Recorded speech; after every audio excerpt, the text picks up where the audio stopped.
welcome to the show. Yeah, thanks. So Lab Coat Agents, we've got Bill Crespo with us. He's an executive sales performance coach and speaker. National speaker.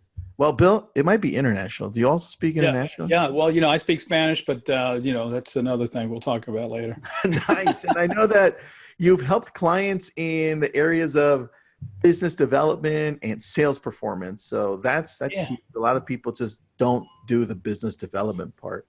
Yeah, it's interesting to see. And, with the market changing like this, it's so important. So important. Very true. And also your coaching style focuses on optimizing sales performance for the individuals and for the teams, correct?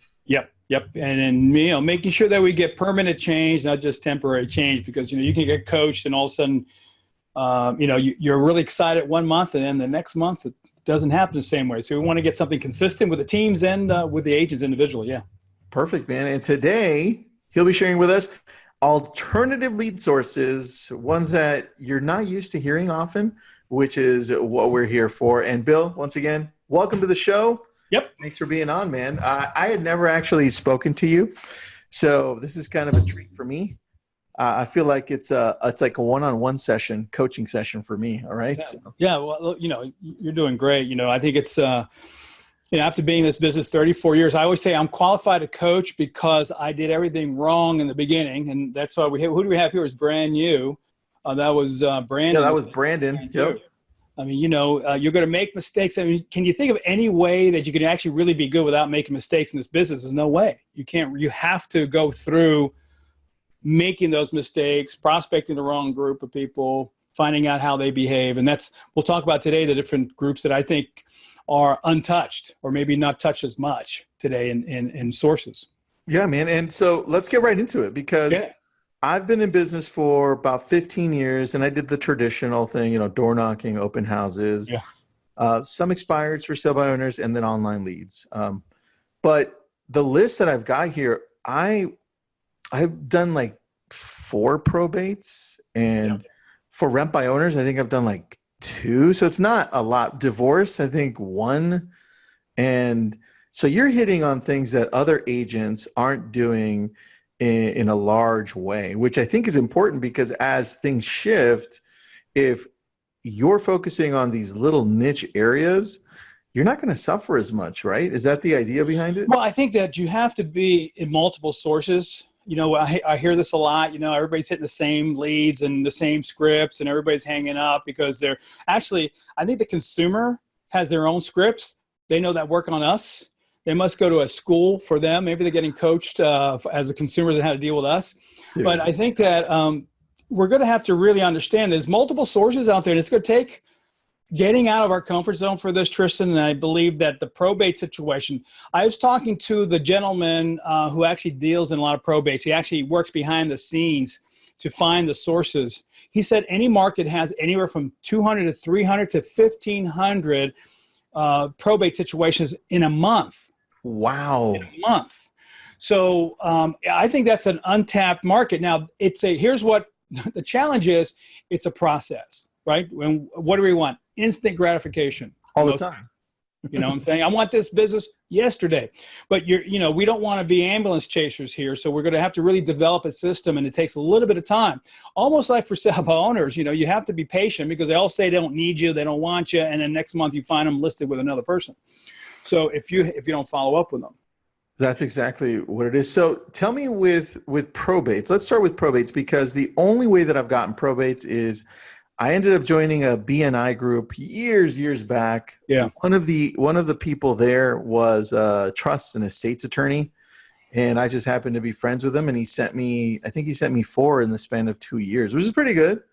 Right. But you're doing it purposefully. I kind of did it like by accident. Tell me your approach on how agents should be doing this. Now, remember that I learned this, and even when I wasn't that active in it. As I coach people around the country and I learn about what's working, what's not, and then work with or speak to these people that are in it, that are actually gathering that data. It's really interesting when you have so much of that business that's untouched. And typically with the estate situation, the probate, you've got to have your communication skills up, because you're going to be talking, as you know, when you're talking to an attorney and talking to these people, they want someone that seems to know what they're talking about. And with the estate planning situation and the probate, it's a process. You're offering a service to them to help them in this unfortunate situation where someone's passed away.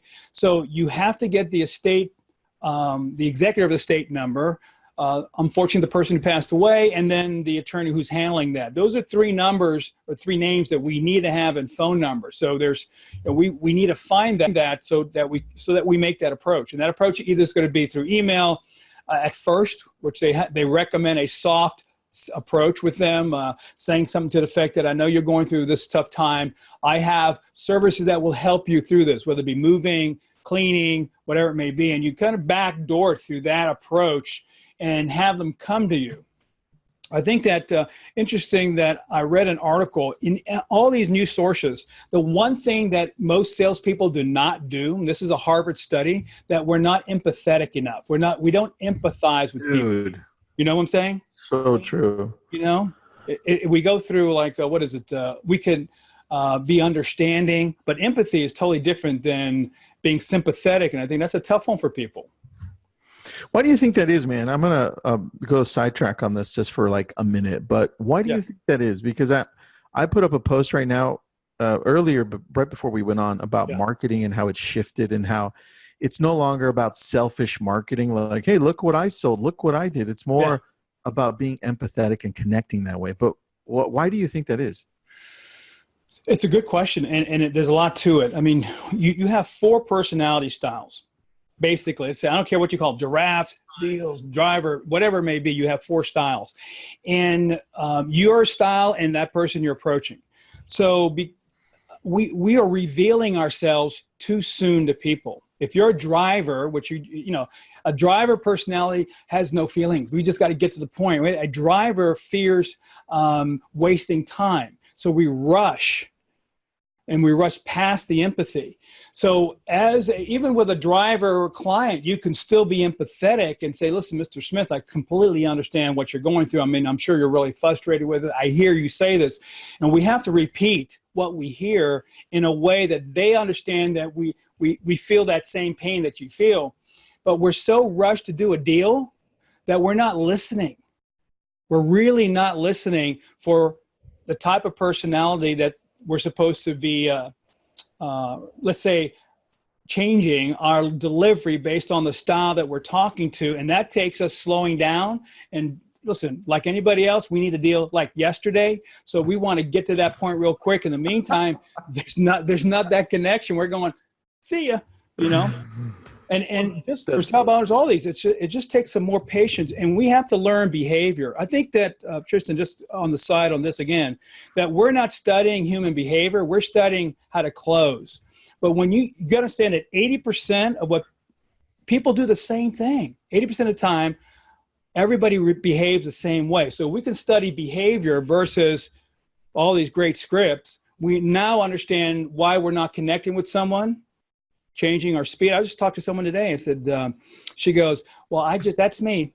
I'm always interrupting people and always just talking really fast and blah, blah, blah. I said, what if we just slow down a little bit to speed up? Dude, what if we slow down to connect deeper, right? That's what you mean. Yeah.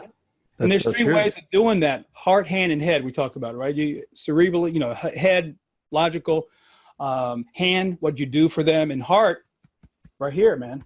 So if we can connect from down here, they start to open up, because the mind is in every 5 seconds, the mind goes through this, I don't know if it's safe. Is it safe or dangerous? Is it safe or dangerous? The mind keeps doing this stuff. So if we make it safe, they open up and talk to us. That's why we don't get hang-ups. So the fight or flight syndrome goes away when we're connected from the heart. Makes a lot of sense, dude. So when it comes down to probate, this is really important, because we need to connect with them a lot deeper for that trust issue. So tell me, where do you get the information for the people going through this? Is there like a phone number list, or do we go online and search a specific place? That actually at Espresso, they're now working on getting those numbers. And so those are going to be recorded situations in each city and county where you're at. They'll have these recording of these probate situations. I would, if I was in a market, I didn't know this, I would go right into finding these attorneys and having a conversation with attorneys, start understanding what's happening in that whole world of probate. And knowing that, unfortunately, I mean, think about it. Unfortunately, people are going to leave this earth, you know, they're going to go away, and that's going to be steady business. But you've got to have it down to the point where you know how to articulate your services well, that you are able to slow down and not look like you're trying to make a sale, because it may be that some of these things that you're not going to get a sale from, but the way you treated them would refer you business. So we're always looking at the beginning here. How can I get a deal right now? Not knowing that just how you treated that person can refer you to someone else outside of that probate. That's so true, dude. It's not like, hey, somebody died. Can I sell the home? Yeah, yeah. Hey, I'm coming over. I can help you right now. No, really.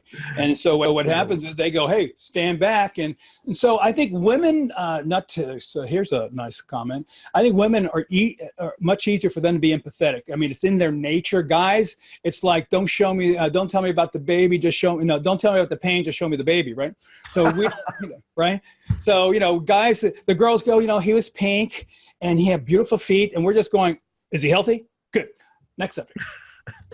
Right? So true. Well, I think that's why naturally women are able to connect with people at that level, right? Where you're talking about empathetic. It's harder for men to. Now, the mistake that let's just not even put women and men together. Say people that are overly rapporting, you start losing it, because now they don't see you as an expert. They don't see you as someone influence. So we could make the mistake and over rapport. Right. And then now that we're in the probate situation, sometimes we over rapport because we have no technique. And so now instead of trying to help them, they think you're moving in. You know how people do, now that this guy's pushing a little bit too far, and now he's going to bring a suitcase and move in with us, and we just got rid of someone who just passed away. So I think there's a balance here that we have to have. We have to understand it, but you can get that information in the city. Now, we're researching Espresso right now from our last meeting that we had in Charleston, is how to find that information for the agents. But I think you can always start off with the attorneys and find that out. That'd be faster than having to research in the city. And then you're going to have to create a way of finding information. And I will call the attorneys and say, what kind of information does someone need in a probate, right? They need movers, they need cleaners. They may have to sell a couple houses, and maybe you create a program around that. And so that's the approach I would take on that. And just know that, what if you picked up 2 or 3 more transactions a year just from doing that? That's true, man. All right. So if I'm hearing you correctly, reach out to the trust and estates attorneys, or do what I did, which is join a local organization like a BNI that has other attorneys in there. Yeah. Or go to I know Espresso, you said, is going to have Espresso agent. Yeah, we're working on it right now. And again, I'm not inside the tech side of this, but I know that they're working on it, and they're trying to find the best sources for that to make it easier for the agents. So, well, dude, that would make it a lot easier. Yeah, that would just simplify my life. So beautiful. Let's move on to for rent by owner / investors, because the only time not the only time, I've tried a few times, but how I originally ended up doing that by accident was I was calling for a client who was a friend of mine on Zillow. I was looking up all the Zillow leases. Right. And you know how they come up in purple. Yeah. And so I was calling them up, and then I left a message to one guy. He says, hey, you know what? I'm also thinking of selling it, and I don't have an agent. And so one thing ended up happening, and they ended up selling it with me from a lease. And I was like, oh, this is an interesting angle. So then I started doing that a little bit more purposefully, but not in mass. So what's the suggestive approach that you have on for rent by owners and investors? Again, all these are niches that are systems that you have to create. And as the market shifts, we have to start looking at these other little options. So for rent by owners, I just had someone do this, started making the calls, and it was that particular property they were not interested in doing anything with but renting, right? Ended up being that owner had 10 other properties. Oh, and you wanted to sell some. So I think we're going to find for rent by owners, you're going to find investors that have multiple properties. And that's, to me, that's the jackpot right there. And then it's, again, your dialogue and your approach with them that shows that you have influence and authority and that you know what you're talking about. So just making the calls, I think we're so afraid now of making the calls. The other thing I want to say also, as far as just approaching these people, is that the highest conversion rate happens face-to-face. So I think what's happening is that sometimes we're trying to close right off the phone. Let's get an appointment. Let's meet the person face-to-face where you can have a better chance of converting them to work with you. But sometimes we're closing so hard over the phone that they don't see it. They don't know what we look like. Our voice is our picture. And if you don't have a good voice, man, your picture's not that pretty. But you know what I'm saying? That's so true. Yeah. So whatever the source is, but with the for rent by owners, it's always available. I think the agents are missing that opportunity of making those calls, thinking all you're going to get is, someone saying no. But your brand is now being projected into that call. So tell me two things then. First one is, where do we get the phone numbers besides like how I did it by accident, which was Zillow, because they do give you the owner numbers there. But I have to go and look and then go to the bottom. And in some cases it's not. It's a hit or miss. Is there another place that I can go to find numbers? They have, you remember the for sale by owner sites? Remember those sites that they have the for rent by owner sites and the military bases. If you're around any military bases, they have these sources there where these guys are renting out or looking for rental property, and they have these sources for them. So if you're around military bases, you can call the housing department of these military bases. And in those housing, they have people that are just there giving that information out to new military personnel coming into the marketplace. So like in my town, I'm in Norfolk, Virginia Beach area. We've got a high military market. Yep. If you're in Florida, Jacksonville, it's a high military market. Some of these other markets, go to the housing department there, the housing division, and they have these sources. You're going to have to be aggressively prospecting and looking for them in all these other sources for rent by owner sites, where they're being advertised. And believe it or not, the paper is still being used for that. That's true. I didn't think about the paper, man. We forget about the newspaper because we've gone so technical. But listen, we're just looking for a phone number, and you're going to make the call, and you're going to ask whether or not. And some of these people were probably at one time thinking about selling it, and the lease is up. So when you're actually calling people that have rented property out, sometimes we throw the number away, save that number, because we know 12 months later they're going to be looking to sell, or at least 9 months later, because they can sell in whatever market. So holding that phone number, because you don't want to lose it. That's very true, man. All right. So second, and here's where I think most agents fall flat on their face. How do you approach it? Like script wise, or what do you say? How would you suggest I pick up the phone and say, hello, hey, Bill, it's Tristan with Keller Williams Realty or whoever.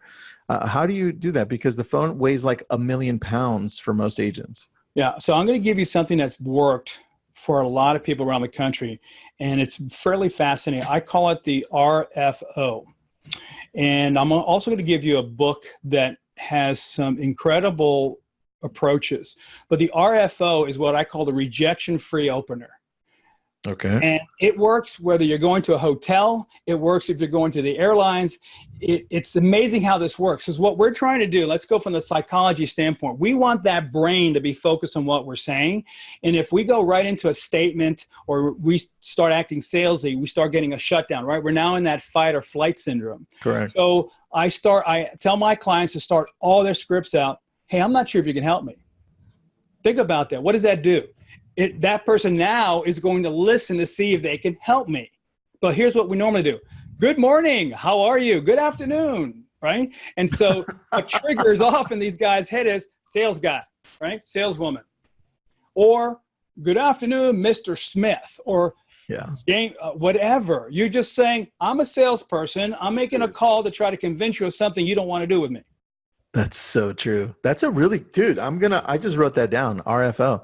Yeah. And so I was using it for years. So all of a sudden I met a guy through, a connection. He's an author, and I want to give everybody this book. It's a fantastic book. You need to buy it. It's called Exactly What to Say.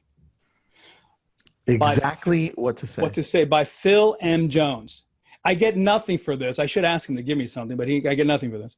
So anyway, Phil M. Jones is a small book. I think I have it on my shelf somewhere around here.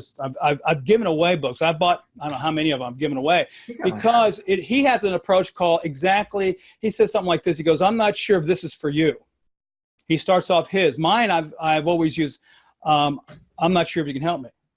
You're looking for the book? Yeah, I think I have it, dude. It's a little small thing. Yeah. It's a little small book. And he has words and phrases that sounds more consultative. And what's happening is we just got to get away from this salesy dialogue and get into more of a consultative approach so that you have high influence, high authority, and it reduces the amount of objections.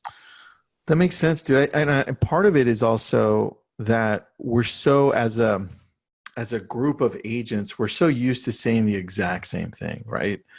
And I think if you sound different enough and you come from, like you said, a more consultative approach, it can really connect with people. It's just the other thing too. I think, I don't to cut you off, but I just think a mistake that people are making also is using the person's name. Just because you have the name on something, we haven't earned the right. Because if you're a James, and you call him Jim. You might as well forget that call. Like if you call me William, you're either the police, the FBI, or my wife telling me to go do something. So you got to call me Bill. But as soon as someone goes, is this William Crespo? I go, okay, this guy's looking for something. Right? So you got to be careful. I think we have to earn the right to use people's names. And I think anytime you do that, they're going to go salesperson. So we've got to, as you said, we got to sound different. And we sound too canned in our delivery. So even whether you're calling the for sale by owner, the attorney, they want you to have a conversation that doesn't sound salesy. And we have to work on that because the consumer has been programmed to act a certain way when they hear something becoming a little bit more on the sales side. And with all this stuff that's going on nationally right now, we've got to be very careful about that. That's very true, man. All right. So I love that approach. That definitely would open up a lot more doors. As well. So for those of you listening in right now as to how to approach investors, look at the RFO, which is rejection-free opener. And that's, hey, I'm not sure if you can help me. And when you try to reach them, you go to places like, check out the local newspapers, actually, because people still post them up there. And Bill mentioned that you should approach, if you're in a military town, approach their offices and see who they have on the list. You could always go to Zillow. I just looked it up while I was talking to Bill as well. Just Google on the search bar there, put your city, and then you'll see everything. All the ones in purple pop up. Open them up, scroll to the very bottom, and then at the bottom, you usually have the phone number of the owner. Usually. Not always. Like right now, I'm looking at 1, 2. Yeah, I'd say probably like 3 out of 4 you have the owners, but you have to go step by step and then approach it that way. You have if you type in for rent by owner also, you're going to get a list of numbers. I mean, you there's a whole bunch of different services that pull up for rent by owners where these guys are advertising. So that's another source for you. And the other source that we're not talking about, which we forget, is that if you see a sign that says for rent, why don't knock on the door and talk to that person and get that person to give you the owner's name? So true, man. Well, I think we know the reason, man. I think it becomes a little bit scary to do it for most agents, right? Yeah. Because right now, the list that you're working on with me here, it's different. So agents don't hear about it as much, so they don't really want to approach it because they don't know how to. Right.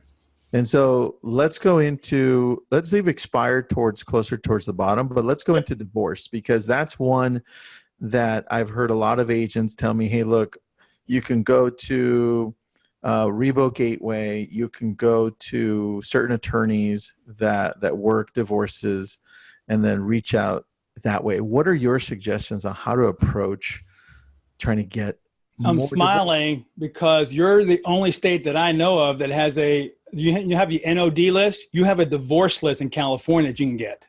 Dude, I didn't know that. Oh my gosh. So I'm teaching a class in California somewhere. I'm in a workshop. So the girl goes, listen, I just got a list of the people divorced in my town. I go, how did you get that list? Well, in California, we get the divorce list. I go, really? What? So I'm now sitting with her, and she made calls because I do that 2-day prospecting class, and she was making calls to the divorce list, which is, again, another sensitive call that we have to be careful on how we're doing it, because we got to come from contribution. We got to come from the heart, not coming in to close them because it's a bad situation. But, unless they've taken it away, there's some states that you can have a list of people that file for divorce, and then you have to go after it. All right. So tell me, on that approach, how would the what you called RFO, the rejection-free opener, be for a divorced couple? Yeah, you can still use it. I think people think you can't use it. We are trying to stop the brain from going, who's this person calling? And so let me just say, when you ask a person a question with or a statement like that, the brain goes into answering mode. Right. So we actually challenged the brain and said, listen, I'm not sure you can help me. Now they're listening. It's like a dog pointing, right? They go, now listen. If you ask someone a question and they don't verbalize, the brain still goes into questioning mode to answer, which means if you look at speakers and people that are on stage, pastors, they always ask the audience a question. That puts everybody's brain in sync to what he's saying. And what happens is real estate people tend to make statements. You can only tee up a statement properly with a question first. The question stops that brain from moving around all these different, like, for instance, hi, I'm not sure if you can help me, which puts a question in their mind to go, let me see what this person's talking about. I know that you just recently went through a divorce, unfortunately, or going through it right now. And, I do specialize in helping people in these situations. I totally am empathetic to what's happening with you. And I wanted to find out, is there anything that we can do to help you if there's any real estate needs that you may have? And you just, your tonality is a step down. Do you need anything from us? Is there, and I would have an initial meeting that just lays out the game plan of what you can do. You may call it something. I think it also, by calling what you do something, or calling what you do a thing. For instance, if you are you have a 10 or 15 step program, you can call it your seller advantage program, or whatever you want to call it. But what happens is it sounds like a thing, and there's more value to getting a thing versus, hey, I like to market your property. I'm really aggressive and my team's done this. Working with someone like the divorce list is that you call, hey, we have a special program called the Divorce Advantage Program in real estate. It could be called that. I'd like to share with you what we do in divorce situations where we can minimize the stress on you if you have real estate property that you have to sell. I'd like to come by and spend 15 or 20 minutes to just discuss that. And if it doesn't seem it's something that you may need, we're okay with that. But we're here to help you make the right decision. I love that approach, man. You just made it sound more appealing to me. And on your side, it feels like you're just working with a specific niche, so you're more professional. Right. And we in all these other places, Tristan, we're going to need a specific way of approaching each one of these specialized, non-obvious lead sources. Dude, you could totally, and I know you probably already do this, but you just hit a little light bulb in my head. You do the whole, you know what? Hold on, Alexa just turned on for me. Here we go. There you go. But you could hit up every single one and be like, hey, we have a probate advantage program, an investor advantage program, a divorce expired for someone, or whatever, right? Yeah. It's awesome. Yeah. Or, we talk about our buyer advantage program. We like to share with you now they go, wow, it's a thing. And so that distinguishes you different from your competition that's out there. And especially now, we have to separate ourselves from the masses as quickly as possible, especially when there's a shift in the marketplace. But in general, everybody's battling the same people. So it's your dialogue, it's the way you're talking, it's your demeanor. I think we got a little bit lax on our approach with people. So, it's another great book is Influence, Science, and Practice by Robert Cialdini that talks about, the 6 principles of persuasion. Right. And so people judge you instantly based on your car, your business card, and your clothes. I mean, whether you like it or not, if we want to separate ourselves in all these different categories, we better look and sound different, or else we're just lumped in with everybody else and we're no different. That's right, dude. Wear t-shirts, Cocoa Puff t-shirts. That'll do it. Yeah, yeah. Or something like we're wearing right now. Here we go. I got mine. So I love it.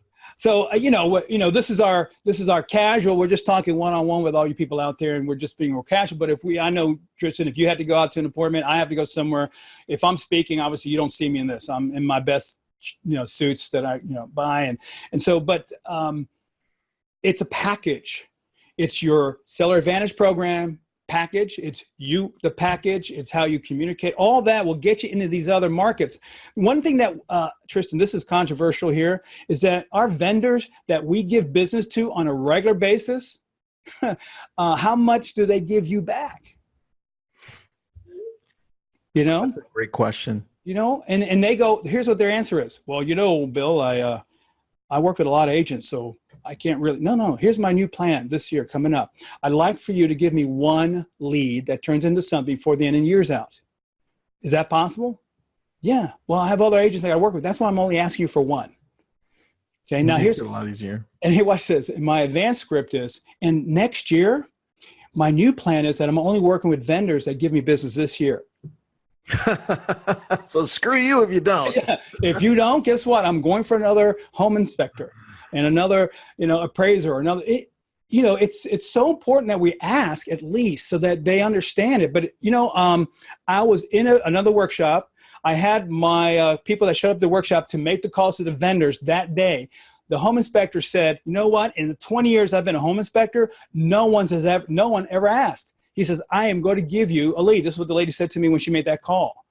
So we assume a lot of things, and people are not doing it. Well, then I think we make all these rules up in our head as we go. And we're like, well, and we have to break those down. That's why I love the list that you're giving me, because it's different, right? Yeah. So let's go into the two that are more known, and that's expired and for sale by owners. Let's hit up expireds first. How do you suggest agents work with expireds?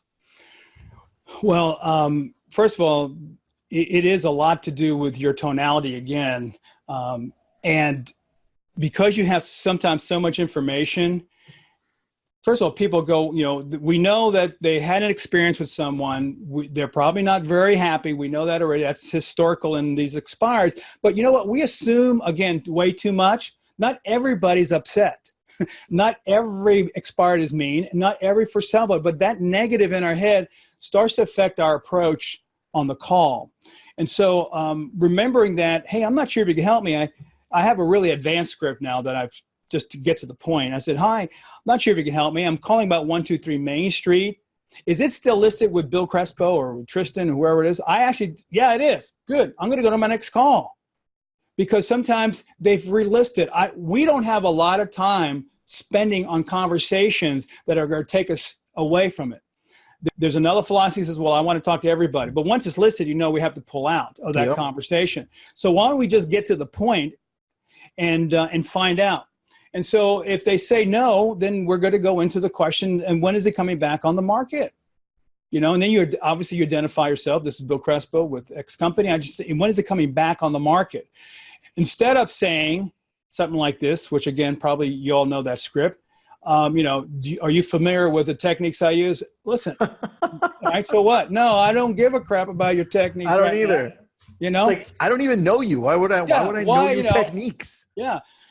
So now we're going down the meter that's in the back of everybody's head that goes red into salesy guy, right? Salesy person shut down. We're back in the fight or flight syndrome, right? That 5 seconds, that brain is going, is it safe here? No, it's not safe. This guy's trying to close me. So this is why I believe with the expireds, it should be a two-step approach at times. For instance, if they're going to be saying, listen, we're going to be interviewing next week, close for the appointment and go. So here's what they typically say. We're not sure what we're going to do. We're a little burnt out. Great. So let me ask you this question. If I get a phone call for someone interested in your neighborhood, now watch this. If I get a phone call for someone interested in your neighborhood, I'm not saying, hey, if I get a phone call for someone who wants to buy your house with my leads at your house, see, now it's getting into that salesy place. Of course. So I just go, hey, listen, if I get a phone call for someone interested in your neighborhood, would it be okay to contact you? Then they say yes, because if they say yes, really excited, they know that they're still interested in selling. Second part, as soon as they say the affirmative, then you go, great. So that I know more about your property, I'd like to come by for 15 to 20 minutes to take a look at it, to preview it. So we've got to get in the door. And what happens is we have leads piling up that you've never met face-to-face with. If they're in your town, you don't have to be invited to go to someone's house to knock on the door, right? You're always going to your office. Hey, hi, Mr. Smith, I just talked to you the other day. I'm on my way to my office. I just wanted to say hi. So when you're ready, I'd love to see your house. Give you the card and leave. Give them something of value and leave. But if you look like you're camping out at their home with your suitcase when you knock on the door, they're going to get all, you know what I'm saying? Or, you're sitting there like, let me in, let me in. So there's a lot of psychology here, Tristan. I think that we're messing ourselves up because we're giving off things in our body language and certain words. So that's why I say in my script, if I get a phone call for someone interested in your neighborhood, would it be okay to contact you? Then they go, yes, please do. Great. So that I know more about your property. Is today or tomorrow convenient for me to stop by? Yeah. And the key to that is we actually have a database. Most successful agents have a database that you can search through and actually possibly match up, right? That's key. I think there was one person that we interviewed a month ago, Ben Bacall out of Beverly Hills, and he uses very, very similar approach that you just told me, Bill. Actually, it's one of the podcasts that we did. He was door knocking, and the lady said, look, I'm not interested in putting it on the market. It had expired a while back. Right. But if you know anybody, you can bring them by. So he's doing an open house and he ends up meeting Leonardo DiCaprio's mother and thinks of that home, connects it. Leo calls them and he goes, I didn't even know that this home existed. Puts them both together, sells the home to Leo because Leo buys it for his mom. And it's because he kept his options open and didn't push for the close, like you're saying. He really came from a point of contribution. How can I help you? And let me see if I actually can. Right. There's so much psychology in that, what you just said. The further you go away from selling, the more they come to you. The more you go at them, the more they run away from you. It's just psychology. Hey, when you're in high school, you know that when you're dating. The girls did it to you all the time. I don't want to go out with you, Tristan. And then you're like fighting for that thing. So they go after you, you get freak out and you run away. Yeah. So true. It's when you play hard to get that you win, right? Yeah. So, you've got to, I think we have to learn how to take it away so that, there's so much I could talk about because I just love this. Because once you understand human behavior, everybody typically acts the same way. Like, let's say if you're doing an open house, everybody wants to just go into this big production. Hey, hi, welcome to the open house. Where do you live in the neighborhood? Automatically, they're going to tell you, no, I don't live in the neighborhood. I just got here from Chicago. Great. Now in 2 seconds, I know where they're from. It's reflex. It's a reflex that people have. As soon as you go reverse, they want to prove you wrong because they want to defend their position. Just like, hey, I'm not sure if you can help me. Well, let me see. Let me listen. Right? It's so crazy, but I have people around the country going, gosh, Bill, I use it. I don't understand, but people are staying on the phone longer. Dude, that's so funny that you're telling me that because 2 days ago, somebody sent me I'm going to send you this video after, but for those of you listening, it's the world's most aggressive telemarketer YouTube video. Was that guy squeezing the... Yeah. I saw that yesterday. I just saw it yesterday. I'm going to use it. It is, guys, you've got to see this. It is the funniest thing. It's the funniest thing. That's what I thought of when you were telling me, like, you're just saying, no, I'm just going to back out. Yeah. It's actually one of my clients from way back, Don Hale. I got to give him credit because he said to me, I think yesterday, and I showed my wife, she's cracking up. And then I said, hey, thanks so much for sending me the YouTube because I'd like to tell you, that's all I did. I sent it back to him just like that. And he goes, what? He goes, what? And then he cuts off. But anyway, you guys have to see it. It is perfect. That's so funny. It is perfect. Yeah. I just posted that up on the Facebook portion of it. It is hilarious. It is hilarious. Dude, so what company or what source do you use to be able to get the phone numbers for expireds? Well, no doubt about it. Espresso. Let me just say this. There's so many companies out there.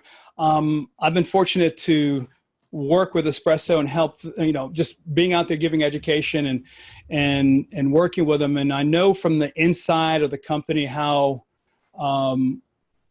much they're taking time to make sure they get quality phone numbers. I mean, listen, none of these services are perfect. None of them are perfect, but the inside of the company, the people that are really trying with all these different laws changing to make sure that they are in a safe place for real estate agents, thoroughly impressed with what's going on with Espresso.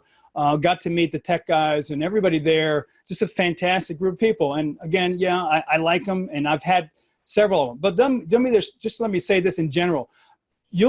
All these services, I mean, you get a great ROI. I mean, you got so much stuff you want to buy in real estate. These services like Espresso are the best return on your money you can spend. I mean, come on, you pay for it. I made a lot of money on these things over the years. When I first started, and all I did was for sell bonuses expires. That's all I did. I mean, you get addicted to stuff and just go at it. And that's, I didn't keep care. on going. Just keep on going. But it's the best return of any money you could spend besides coaching, that out there, because it's really going to get you leads and numbers, and and just want to stay with the right company that gives you the understanding of what's happening with the law. And I think right now you've got to get away from being salesy. That's what's going to help you also in your initial contact. Yeah, that's very key, man. We also use Espresso. We use it. The numbers are great. The dialer's great. I think what really got us was when we saw who's running it. I feel like they actually care about the agents versus just going in for the sale, right? Again, what you're talking about, the whole process. Yeah, I was fortunate to be with them in Charleston just this past month, I guess. I don't know when it was, 3 or 4 weeks ago. And I was telling the owner, I was saying, these people actually like each other. I mean, it's you know what I'm saying? It's a different when you go to these companies and everybody's got these little attitudes and they got their own departments, but you have an eclectic group of people working for their client, which is the agent, to get them the best they can. They track the contacts and the servicing that they're doing, how fast they can get with a client, just what you're experiencing. I mean, all that is discussed, where in some companies, let's keep making money and not worry about that. I was impressed. And again, I don't usually gush like this, but I sat there and go, wow, these not only just like they're coming from the heart. Is what we've got to be doing with our leads, is coming from that point of contribution. They're doing the same thing from their point to the agents and their products that they're selling and giving out. So thoroughly impressed with them and what they're doing as a company. Agreed. All right, let's shift into the final one here for the day, and that's for sale by owners. What is your approach? Because I feel from calling these for years, these have their home on the market, right? So they're the most ready out of the ones we're talking about. But what's your approach with them, right? Yeah, patience. You got to have patience. You got to follow up. I think what's messing up with most real estate agents is the lack of follow up on a lead. We're overly, listen, there are some people that you can push on the phone and they're going to do something. In most cases, people are not going to, you're not going to overly impress them on an initial call, and they're going to say, you know what, you sound great, let's list. That's not going to happen. So you've got to know that if you play the numbers, they will do something with someone. So you've got a frustration level that rises, and you got a length of time. So frustration and length of time, they're going to meet in some place. You've got to know when that moment comes, and you can only know that by staying with them throughout the process. So same approach. Hi, I'm not sure if you can help me. I'm calling about the home for sale. Is that still available? And I go, well, yeah, it is. Great. Hey, my name is Bill Crespo with So-So Company. I've got a couple quick questions I want to ask you. And they're not these questions like, have you heard of me? All that same stuff we just talked about.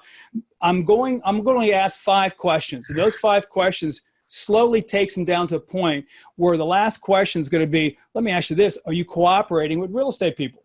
It's amazing how people go, what does cooperating mean? Well, are you paying commission? Yeah, they are. Great. And I like a 2-step approach. I know the driver, hard selling guys don't like this, but I like to do a preview. So I will go and say, listen, are you allowing agents to preview the property? And they go, well, yeah, great. Do you have a buyer? Next question from them.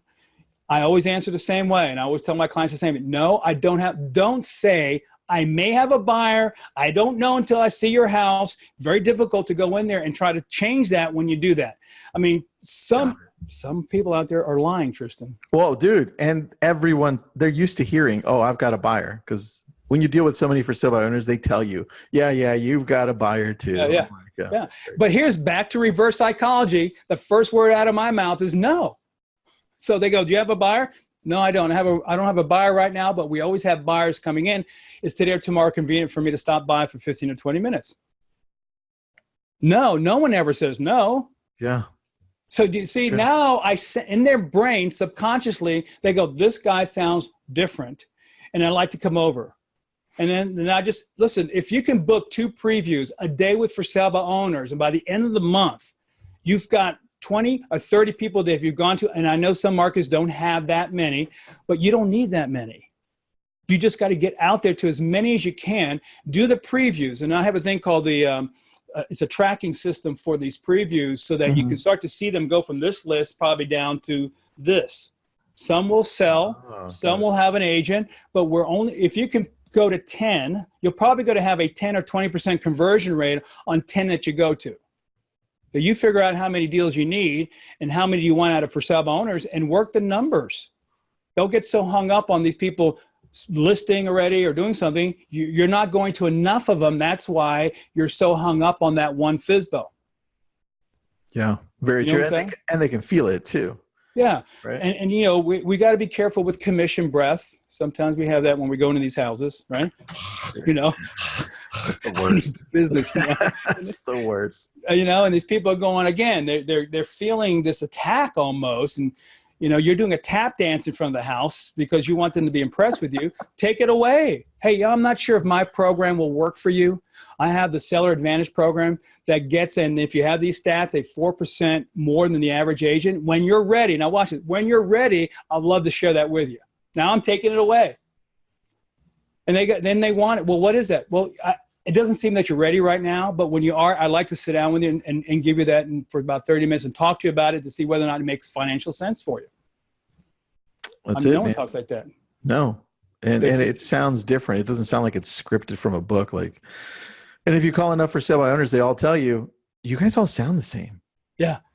Oh gosh. Now, if that happens, and let me just say, if they say that to you, no doubt about it, you have to change. Oh, dude, that's when I changed. I was like, oh man, this sucks. Yeah. Yeah. Or you do a listing presentation, they go like this. Wow, you all, there's nothing different here. You all sound the same. Then you like go in your chair and you want to go home and go, something's wrong in my presentation. That's when you got to change immediately. We don't have a lot of time. The market is shifting. Things are happening right now.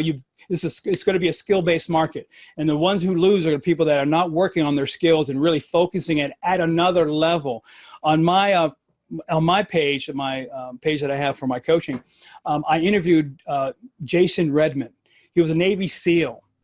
Man, what an incredible man. He got shot in the face with a rifle. He was a leader of the SEAL team that went into Afghanistan and a couple of places. But he talks about having that mindset, because when you're getting ambushed, things are coming at you. And listen, we're not getting shot at.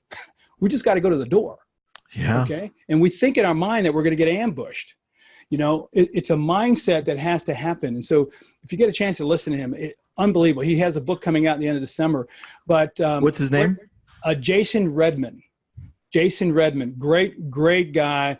In teaching us how to train at a high level. How do you go pro?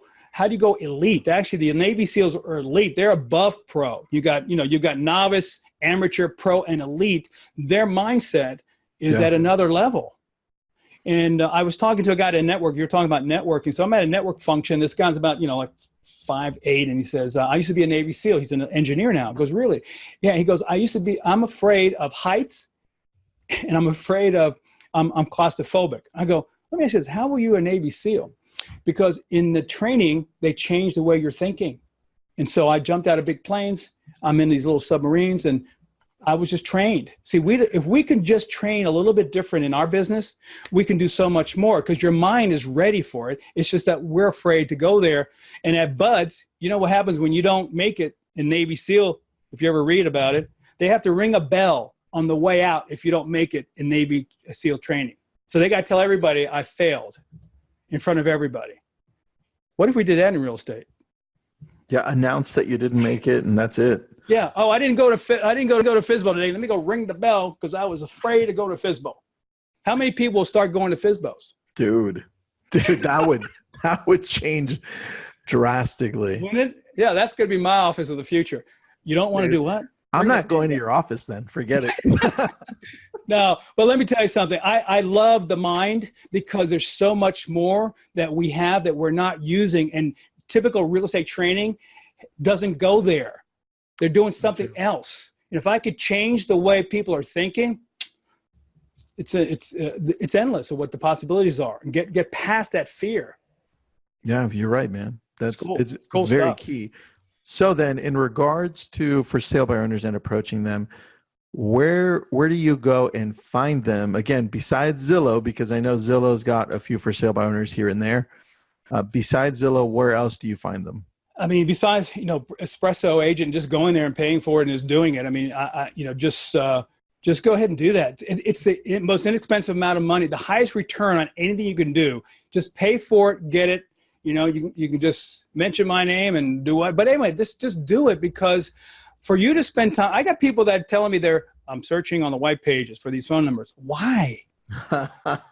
Why are you doing this? You've got Cold Directory and some of these others that are great companies, been around for a long time to find numbers, but don't do any research. Forget about the research. You don't have time to research anything. Here's my research on expired.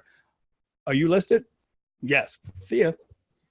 That's it. Don't spend so much time doing that, because it's a waste of time. Your money, your value per hour is the highest when you're prospecting. Yeah, I agree, man. I put up a link there for Espresso Agent just in case people want to see it. It's also up on the Facebook page as well. Yep. One thing with for sale by owners that I've noticed, because I've also been calling them for a very long time, first year in the business, right, is that you typically get two types of personalities. One is the driver and one is the analytical. You never get the amiable trying to list their own home or the expressive, right? So at least how to approach them. And that's, if they're analytical, they want details, they want information. And if they're drivers, that you need to get to the point quicker. Right. And you need to be as authentic as possible, because they smell bullshit. So, Yeah. And if you're amiable and you want to hug their dog and tell them I love this and I love that, you might as well get out of there. I love your dog, love your cat, love your kids, love you. No, they don't love. I don't care. Get to the friggin' point, And the analyticals, forget it, I remember, and you'll appreciate this, after doing so many FISBOs and expired, you could almost know the personality of the person inside the house based on the outside of the house. That's so true. Right? The edges, the bushes are like Disney World, shaped in nice, beautiful things. There's probably analytical in there, right? So and the guy takes off his shoes and he's in white socks and everything in the floor is clean. You got analytical. Dude. Isn't that funny? I always had that was my challenge for me, the analyticals. Yeah. So I would always second guess it. I'm like, dude, do I want to go? Do I want to do this one? Because this is an analytical, just having a great time. That's so true. Right? So you walk in the house, and you go, hi, how are you today? I'm doing good. How about you? Oh, that's good. Right? It's great, man. Dude, well, anything else you want to add, Bill? Anything we missed? No, man, this has been great. I really appreciate the opportunity to meet all you people and, sharing. If they, go to, check me out. If you need help, I'd love to help everybody. Is there a specific website that we should check you out on? Because I put up your YouTube channel, your Twitter, and your Facebook channel as well. What is your website if people are interested in coaching with you? I think they can search it. Mine is Path to Pro Coaching. I'm just... I'm not doing as much one-on-one coaching anymore. I'm doing a lot more on a corporate side and helping people. So you're not going to see too much of me doing one-on-one. So I'm doing a lot with team development, corporations that ask me. I got a company out of Nashville that I help, and believe it or not, I'm also working with a hospital that wants us to help them with the customer service. 5% difference in customer service can grow your bottom line by 25% to 90% by just improving your customer service by 5%. No way. Yeah. So I just finished doing some research on that. It's amazing how, as you improve your customer service, how that could bring more money to your bottom line really quick by just 5%. So it's a lot of research that we're doing. So if you want to learn more about that, just, see when I have these webinars and things like that going on. And I'd love to share that information with you. I love it, dude. All right. And also, if anyone is interested in getting Espresso Agent for expireds for sale by owners, I put the link in the webinar portion and also on the Facebook page. That's espressoagent.com/lab code agents. Yes, they have a good deal for you through us. Yeah. And they're coming out with some new things. So keep yourself posted on all the stuff that they're coming out with, because it's going to be fantastic. Bill, dude, I appreciate it. This is fun, man. Yeah. I like your style. Yeah, it's what happens with me. If I'm not having fun doing it, I can't do it. So it's been good. Thank you for the opportunity. I appreciate it, Tristan. It was great. Thanks for being on, man. All right, man. Take care. Bye-bye.